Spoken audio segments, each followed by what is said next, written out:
আজকে বাংলাদেশ জামায়াত ইসলামী মনোনীত এবং 11 দলীয় জোট সমর্থিত লালমনিরহাট 3 আসনে আমাদের যে নির্বাচনী ইস্তেহার, আমরা নির্বাচনী ইস্তেহার আজকে আপনাদের সামনে পাঠ করছি এবং আপনাদের মাধ্যমে আমরা লালমনিরহাট সদর 3 আসনের সকল স্তরের মানুষকে আমরা জানিয়ে দিতে চাই যে আমরা আগামী দিনে কি করতে চাই। আমরা আমাদের ইস্তেহারের শুরুই করছি 13তম জাতীয় সংসদ নির্বাচন, একটি নিরাপদ মানবিক লালমনিরহাট, এটার জন্য আমাদের এই ইস্তেহারের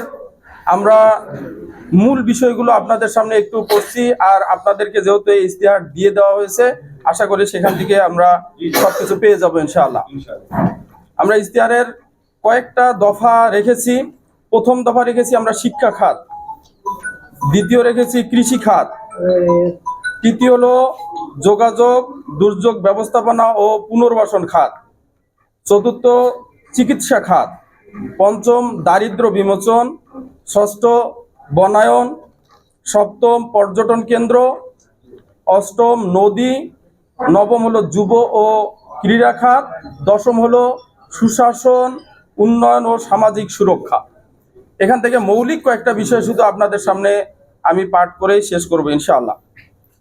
সম্মানিত সাংবাদিক বন্ধুগণ,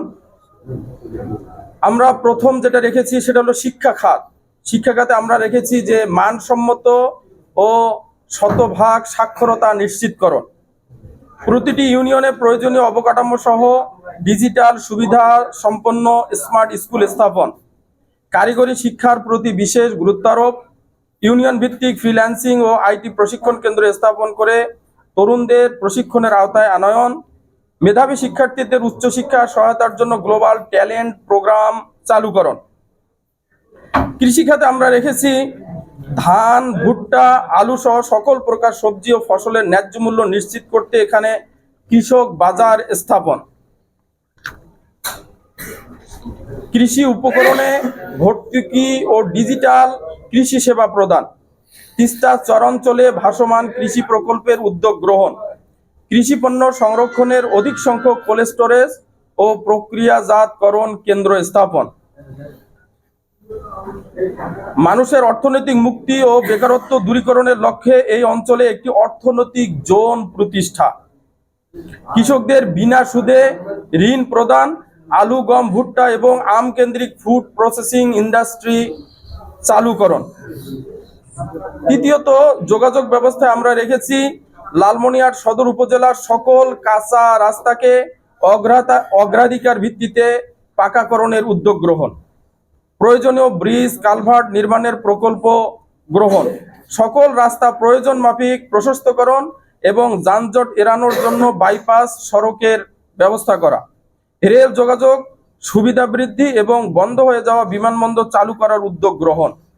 পুরাতন সড়ক সংস্কার ও সবুজায়নের উদ্যোগ গ্রহণ, লালমনিরহাট শহরে জলাবদ্ধতা নিরসন ও বর্জ্য ব্যবস্থাপনার স্থায়ী সমাধান, আধুনিক ঘূর্ণিঝড় ও বন্যা আশ্রয় কেন্দ্র নির্মাণ, দুর্যোগকালে ত্রাণ, চিকিৎসা ও নিরাপদ পানির ব্যবস্থা। চিকিৎসা খাতে আমরা যা রেখেছি মোবাইল স্বাস্থ্য ইউনিটে চর ও দুর্গম এলাকায় প্রাথমিক চিকিৎসা প্রদান,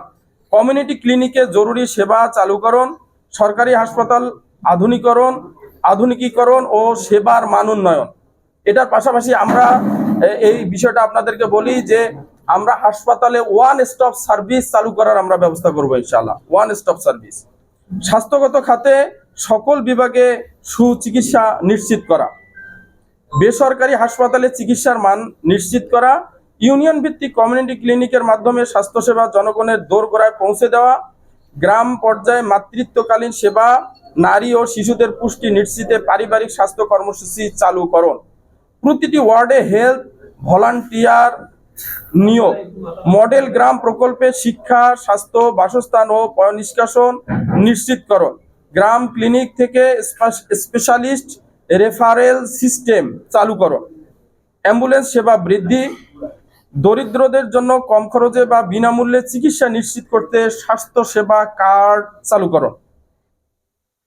এরপরে রেখেছি আমরা দারিদ্র বিমোচন, দারিদ্র্য বিমোচনে সবার হাতে কাজ দেওয়ার লক্ষ্যে 16 থেকে 30 বছর বয়সের যুবকদের বিষয়ভিত্তিক প্রশিক্ষণের ব্যবস্থা, নারীদের আত্মকর্মসংস্থানের জন্য ইউনিয়ন ভিত্তিক হস্তশিল্প প্রশিক্ষণের ব্যবস্থা করা। আমরা এখানে হস্তশিল্প এবং কুটির শিল্প এ ধরনের স্পেশাল কিছু শিল্প প্রতিষ্ঠান রাখার চিন্তা করেছি। প্রতিবন্ধীদের জন্য উপজেলায় একটি প্রশিক্ষণ কেন্দ্র চালুকরণ, আবাসনে অবস্থানরত জনশক্তিকে কর্মমুখী শিক্ষার মাধ্যমে কর্মসংস্থানের ব্যবস্থা করা, ভিক্ষুক সমস্যা নিরসনে তাদের পুনর্বাসনের উদ্যোগ গ্রহণ, বেকারত্ব দূরীকরণ ও অর্থনৈতিক কর্মকাণ্ডে বিশেষ প্রণোদনার ব্যবস্থা, ওয়ান ফর অল প্রকল্পের মাধ্যমে প্রতিটি পরিবারে অন্তত একজন দক্ষ ও কর্মক্ষম সদস্য গড়ে তোলার জন্য পেশাগত নেটওয়ার্ক তৈরি করা। বনায়নে আমরা যেটা বলেছি, ভারসাম্যপূর্ণ পরিবেশ সংরক্ষণের জন্য বৃক্ষরোপণ কর্মসূচি বৃদ্ধি, রাস্তার দুই পাশে বনায়ন নিশ্চিতকরণের মাধ্যমে পরিবেশের ভারসাম্য রক্ষাকরণ, শিক্ষা প্রতিষ্ঠান সমূহে ব্যাপক ভিত্তিক বৃক্ষরোপণ, পৌরসভা সহ শহরের সৌন্দর্য বৃদ্ধির জন্য বনসাই পরিকল্পনা বাস্তবায়ন, বৃক্ষরোপণ কর্মসূচি হিসেবে প্রতি বছর বৃক্ষ মেলার আয়োজন করা। এরপরে পর্যটন কেন্দ্রের বিষয় আমরা রেখেছি আধুনিক সুবিধা সহ শিশু পার্ক ও বয়স্কদের জন্য ওয়াকওয়ে তৈরি করা, মোগলহাটকে স্থলবন্দরে রূপান্তর করা, সুকান দিঘি এবং হাতির ঝিলকে পর্যটন উপযোগী করে গড়ে তোলা, সিন্দুরমতিকে হিন্দু ধর্মাবলম্বীদের পূজা পার্বণের জন্য প্রস্তুতকরণ, লালমনিরহাট শিশু পার্কে আধুনিকীকরণের জন্য পদক্ষেপ গ্রহণ।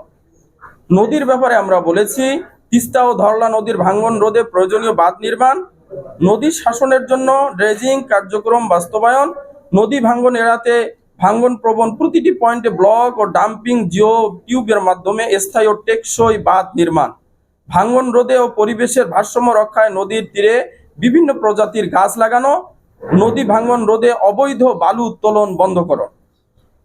9 আমরা বলেছি যুব ও ক্রীড়া খাতে তরুণ যুবকদের খেলাধুলা ও সাংস্কৃতিক চর্চার জন্য প্রতি ইউনিয়নে ইউথ ক্লাব ও খেলার মাঠ স্থাপন,